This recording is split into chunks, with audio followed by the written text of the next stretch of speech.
Hey everyone! Welcome to Interesting Podcast Conversations, where we explore real-life questions, fascinating ideas, and meaningful conversations. We're glad you're here because today's topic is something almost everyone experiences at some point in life. Let me start with a simple question. How many close friends do you have today? And now think about this. How many close friends did you have when you were 12 years old? For many people, the answer is surprising. When we were children, making friends felt easy. Sometimes all it took was sitting next to someone in class or playing the same game during recess. You could meet someone in the morning and become friends before the day was over. But then something changed. We grew up. And suddenly, friendship became much more complicated. Today, millions of adults around the world say they feel lonely. Some have successful careers, some have families, some are surrounded by people every day. Yet many still feel like they don't have enough meaningful friendships. It's strange, isn't it? We're more connected than ever before. We have smartphones, social media, video calls, and instant messaging. We can contact almost anyone in seconds. Yet loneliness is becoming one of the biggest challenges of modern life. So why does this happen? Why is making friends as an adult so difficult? That's exactly what we're exploring today. Let's begin with something many people don't realize. Friendship isn't magic. It might feel magical sometimes, but there are actually reasons why friendships form. Think about your childhood friends. You probably saw them almost every day. At school, In your neighborhood, on sports teams. or during after-school activities. The important thing is that you spent time together repeatedly. Psychologists often talk about something called proximity. In simple words, we tend to become friends with people we see regularly. The more often we see someone, the more comfortable we become around them. And eventually, conversations start to happen naturally. Now compare that to adult life. Most adults wake up, go to work, complete their responsibilities, return home, and prepare for the next day. Many people follow the same routine for years. There are fewer opportunities to meet new people naturally. And even when opportunities exist, we're often too busy to notice them. Imagine you're standing in line at a coffee shop. The person next to you might share your interests. They might enjoy the same books, movies, hobbies, or podcasts. They could even become a great friend. But most adults don't start that conversation. We're focused on our schedules. We're focused on our phones, Our phones, our responsibilities. and before we know it, the opportunity is gone. This is one reason friendship feels harder as we get older.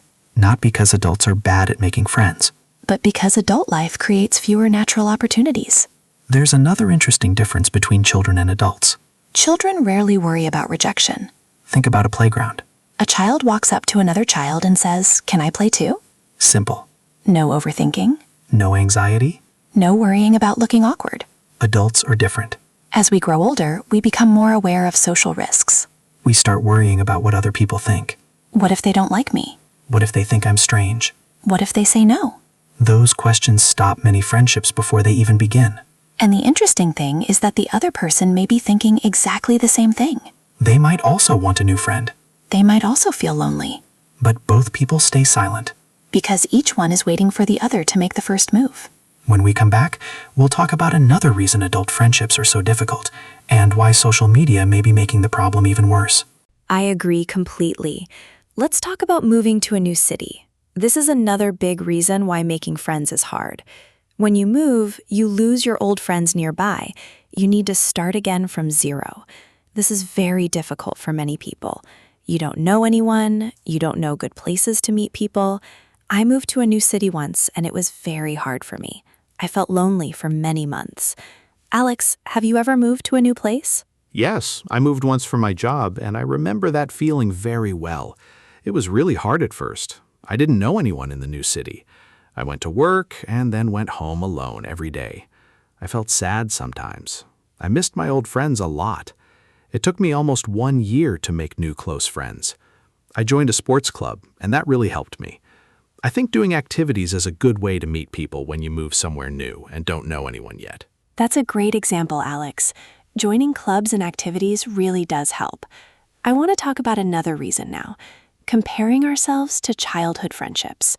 When we remember our old friends from school, those friendships feel easy and deep. We shared many years together. But new adult friendships start from nothing. They need time to grow. sometimes we feel sad because new friendships don't feel as deep right away. But this is normal. All deep friendships need time. We shouldn't compare new friends to old ones too quickly. You're right, Emma. Time is very important for friendship. I think another problem is that adults don't ask people to hang out. As kids, we just say, "Do you want to play?" Very simple. But adults feel shy about this. We think it's strange to ask a new person, "Do you want to get coffee?" We worry it sounds weird. But actually, most people like this invitation. I think we need to be more direct, like children. We should just ask people, without too much worry or fear. That's good advice, Alex. I also want to talk about shared interests. I think it's easier to make friends when we do activities we love. For example, if you love cooking, you can join a cooking class. If you love books, you can join a book club. There, you meet people with the same interest. This makes conversation easier. You already have something to talk about. I think this is much easier than trying to make friends randomly without any shared activity or topic. Yes, shared interests really help a lot. I want to add something about consistency. I think one big mistake adults make is meeting someone once and expecting instant friendship. But real friendship needs many meetings, not just one. You need to see this person again and again. Slowly, you become closer. I think we need patience. We can't expect a deep friendship after only one coffee meeting. We need to keep trying, keep meeting, and keep talking. Friendship grows little by little, like a plant. I love that comparison, Alex. Friendship is really like a plant. It needs time and care. Let's talk about loneliness now. I think many adults feel lonely, but they don't talk about it. They feel embarrassed. They think, everyone else has friends, but I don't. But actually, many people feel the same way. Loneliness is very common today, even though we don't talk about it openly. I think it's important to know this. You are not alone in feeling alone. Many other adults feel exactly the same. That's a powerful point, Emma. I agree that we should talk more openly about loneliness. I think social media makes this worse sometimes. We see other people's photos, and everyone looks happy with many friends. But this is often not the full picture. People only post happy moments online. We don't see their lonely days. So we compare our real life to other people's perfect photos. This isn't fair to ourselves. We should remember that social media doesn't show the whole truth about people's lives. Exactly, Alex. Now, let's talk about some tips. What can people do to make new friends as adults? I think the first tip is simple. Say yes more often. If someone invites you somewhere, try to go, even if you feel tired or shy. Saying yes gives you more chances to meet people. Staying home alone every weekend won't help you make new friends. So my first tip is get out of your comfort zone and accept invitations, even small ones like a quick coffee. That's a great first tip, Emma. My tip is to join groups or classes about things you enjoy. For example, you can join a gym class, a language class, or a hobby group. When you go regularly, you see the same people again and again. This helps build a connection naturally. You don't need to force conversation. You just talk a little each time, and slowly you become friends. I think regular activities are one of the best ways for adults to meet new people easily. That's very practical advice, Alex. My next tip is about being the one who starts. Many people wait for others to invite them first, but I think we should be brave and invite people ourselves. You can say, let's get lunch sometime to a coworker or a classmate. Don't wait for someone else to ask first. If everyone waits, nothing happens. So be the person who takes action. This small step can open the door to a new friendship that might not happen otherwise. Great tip, Emma. My next tip is about being patient with yourself. Making friends as an adult takes time, sometimes many months. Don't feel bad if it doesn't happen quickly. Remember, your childhood friendships also took years to build. New friendships need time too. Don't give up after one or two tries. Keep meeting new people, keep saying yes, and keep being open. Eventually, you will find people who match your personality and interests. Patience is really important in this process, so don't lose hope. I love that tip, Alex. Patience really is key. My next tip is about using technology wisely. Apps for finding friends exist now, similar to dating apps, but for friendship. You can use these apps to meet people with similar interests near you. This can be a good starting point, especially in a new city. Of course, meeting in person afterward is still important, but these apps can help you find the first connection. I think it's worth trying, especially for people who recently moved somewhere new. That's a useful tip too, Emma. I want to add one more idea. Be a good listener. When you meet someone new, ask them questions about themselves. Show real interest in their life, their hobbies, and their opinions. People love talking to someone who listens well. This makes them feel valued and comfortable. If you only talk about yourself, people may not want to continue the conversation. So remember, good friendships start with good listening, not just good talking. This simple skill can really help you. That's such an important point, Alex. Listening really matters. I also think we should talk about quality versus quantity. You don't need 100 friends.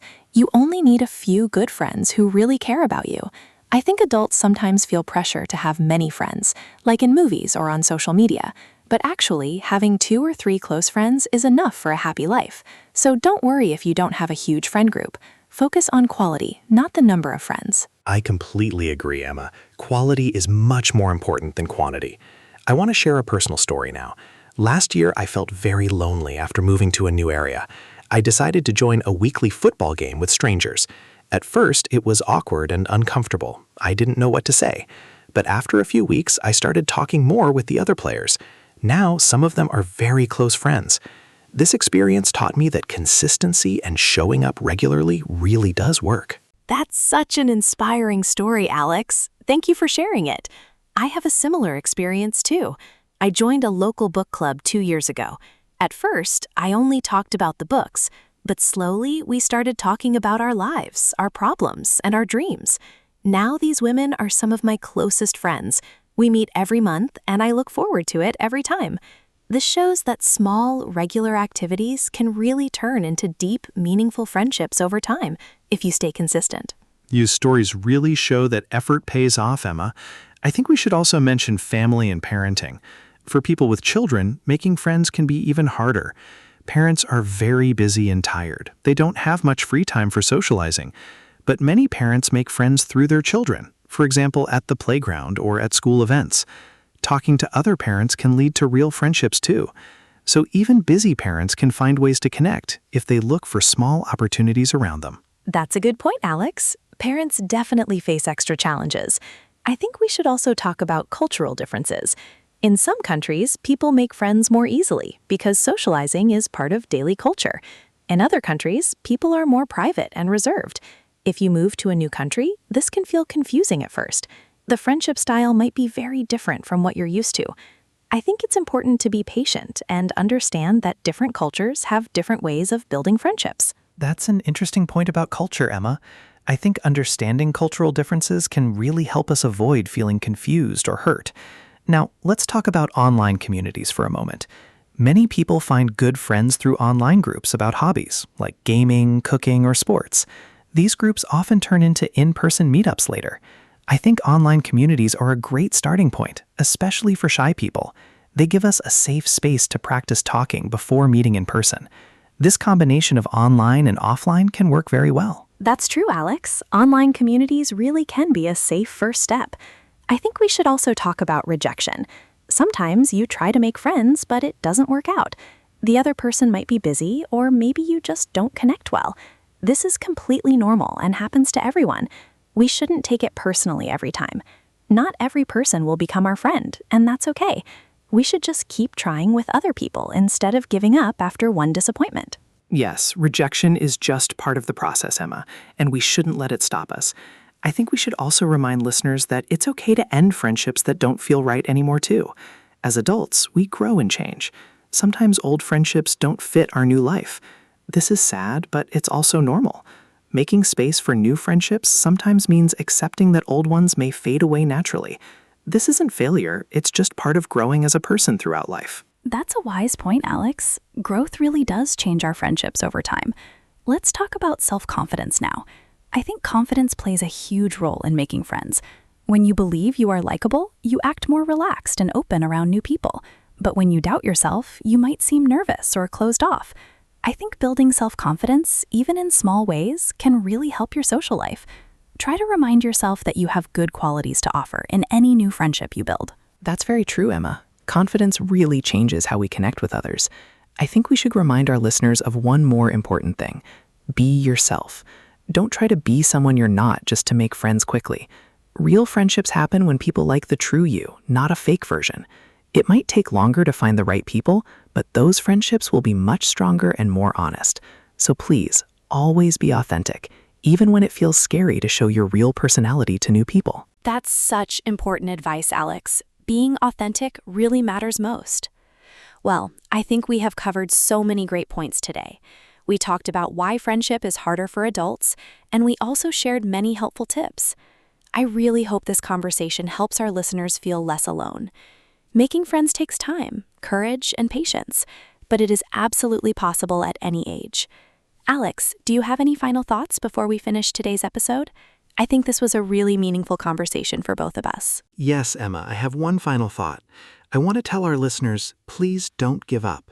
Making friends as an adult is hard, but it gets easier with practice. Try new activities, say yes more often, and be patient with yourself. Remember, many people feel the same way you do, even if they don't show it. You are not alone in this journey. Small steps every week can lead to wonderful, deep friendships over time. Thank you for listening to us today, everyone. Thank you so much, Alex, for this wonderful conversation today. And thank you to all our listeners for joining us. We hope you learned something useful and feel a little more hopeful now. If you enjoyed this episode, please share it with a friend, maybe even a new one. Don't forget to follow our podcast for more easy English conversations every week. We love sharing these topics with you. Take care, be brave, and go say hello to someone new this week. See you next time. Yes, thank you all for listening today. This was such a fun and meaningful topic to discuss with Emma. Remember, friendship takes time, but every small effort really counts. Be kind to yourself during this process and celebrate small wins, like having one good conversation with someone new. We hope this episode gave you some practical ideas and comfort. Please leave us a comment and tell us your own experience with making friends. We always love hearing from you. Goodbye for now, and see you in our next episode.